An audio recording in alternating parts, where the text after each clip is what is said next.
It is important to do this now for a number of reasons.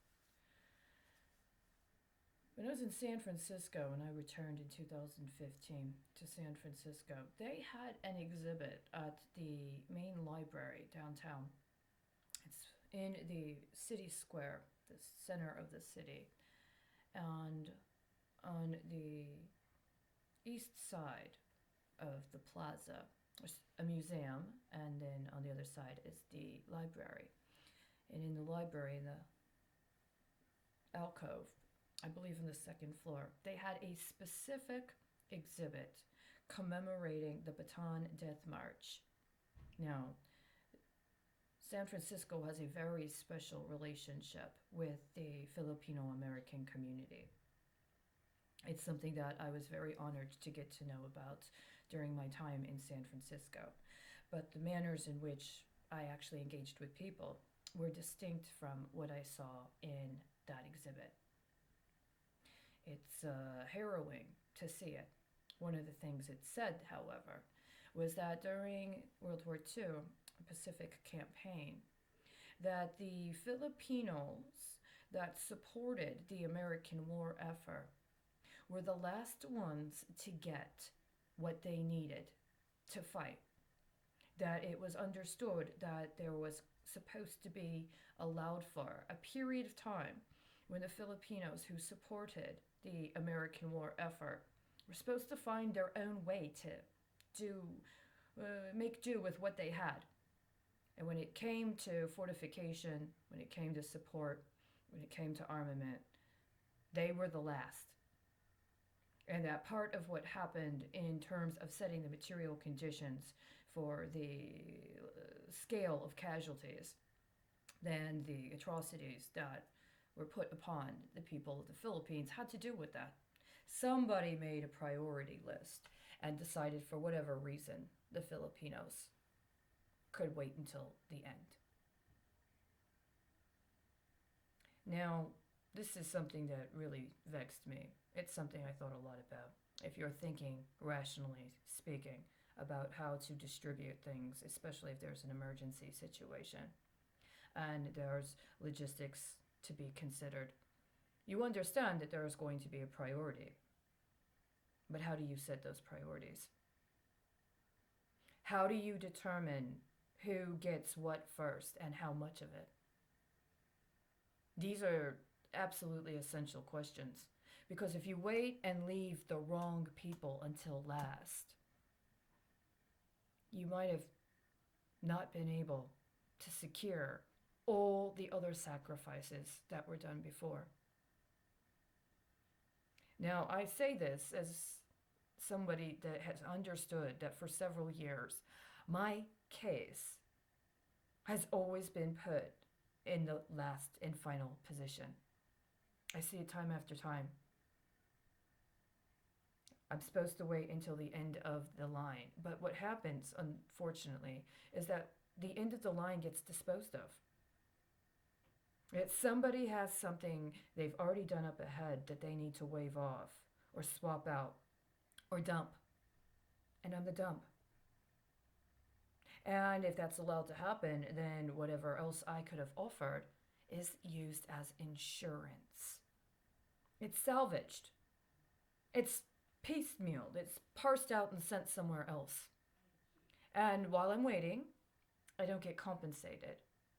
And while I'm waiting, I'm not really able to establish new contacts in order to figure out ways to maybe distribute some of what I have in a meaningful, verifiable way so that it's able to actually distribute appropriately and give people what they actually need. It's like I'm a big sell, but we never get around to the sale. We never get around to the official, actual moment of confirmation of what this was supposed to be about. And in the meantime, because of refusal to swap out with somebody else and a determination to hold on to who I am, even if I am the last, well, what ends up materializing? And what ends up happening to all of the people who went before, who got what they needed but needed something to follow up to make sure they don't end up getting put into a similar train somewhere down the line. I've seen this happen for years. It's in the void of any companionship, any demonstrable, effective leadership I could serve, but also in the utter isolation from anything close to humanity, that I realize I cannot relinquish my position, even if I am the last. Because there were a number of people who held out. I'm not the only one.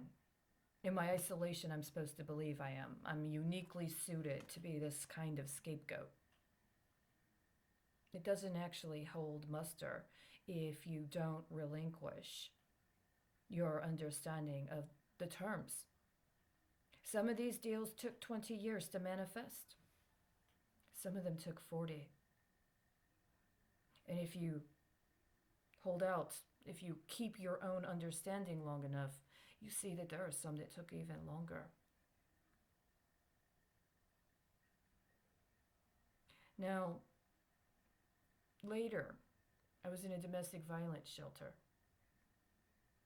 I was in foreign territory, understanding that I had hoped, finally, I had found a reprieve, a sanctuary, a haven. There was a library there. They had a book there that was a biography of Dwight D. Eisenhower. You'd think a domestic violence shelter for women and children. There were no men there. They had a biography of Dwight D. Eisenhower. And there was a lot in there that was very important. And primary among them was what he did when he was in the Philippines. When Dwight Eisenhower was deployed first to the Pacific, he went to the Philippines, but his role in the Philippines was not to coordinate a military campaign. His role was to work with the police in the Philippines.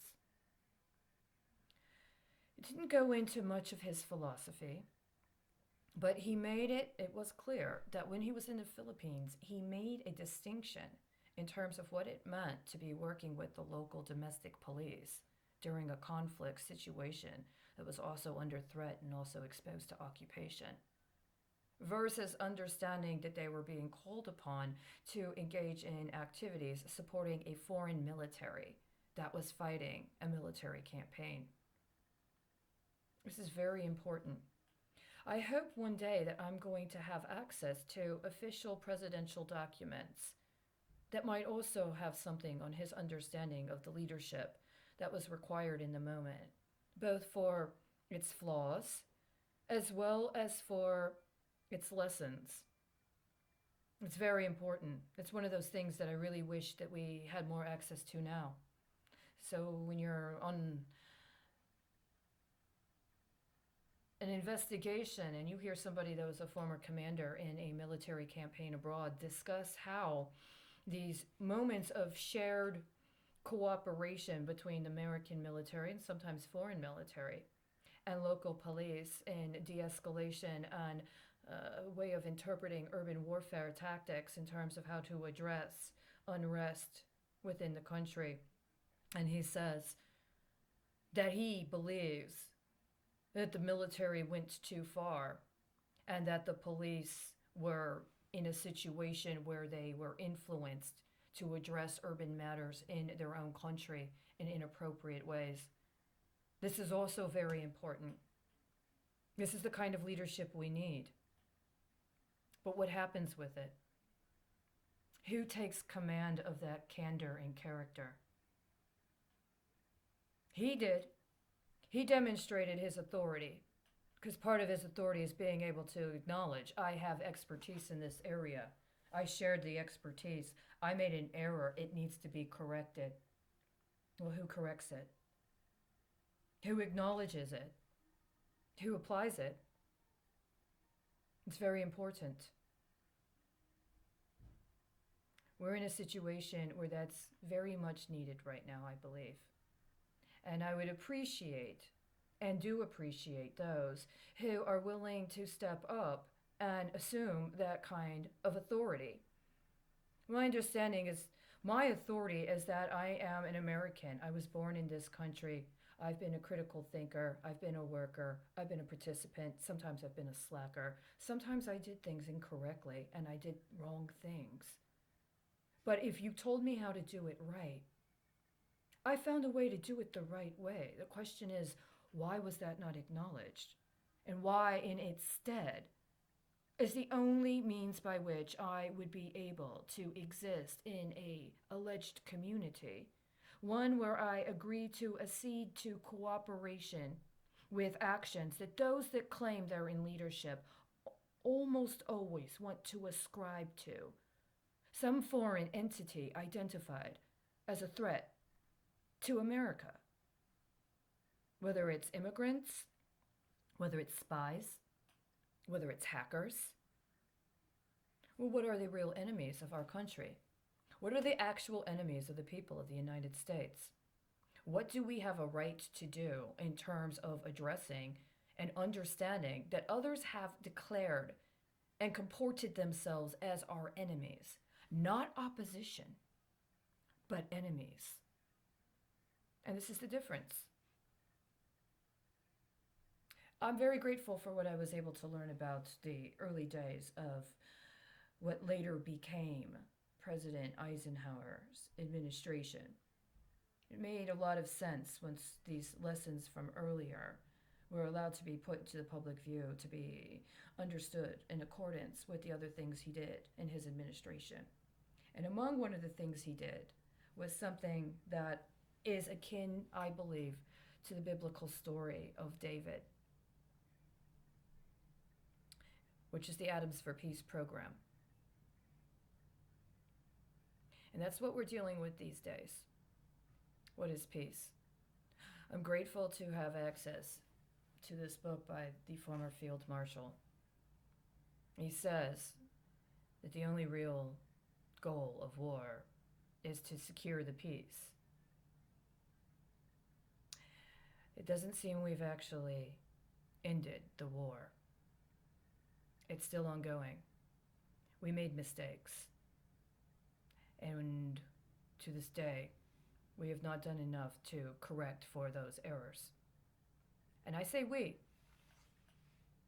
because if we are actually in our own authority, then these mistakes are ours too, as well as the means by which to correct them.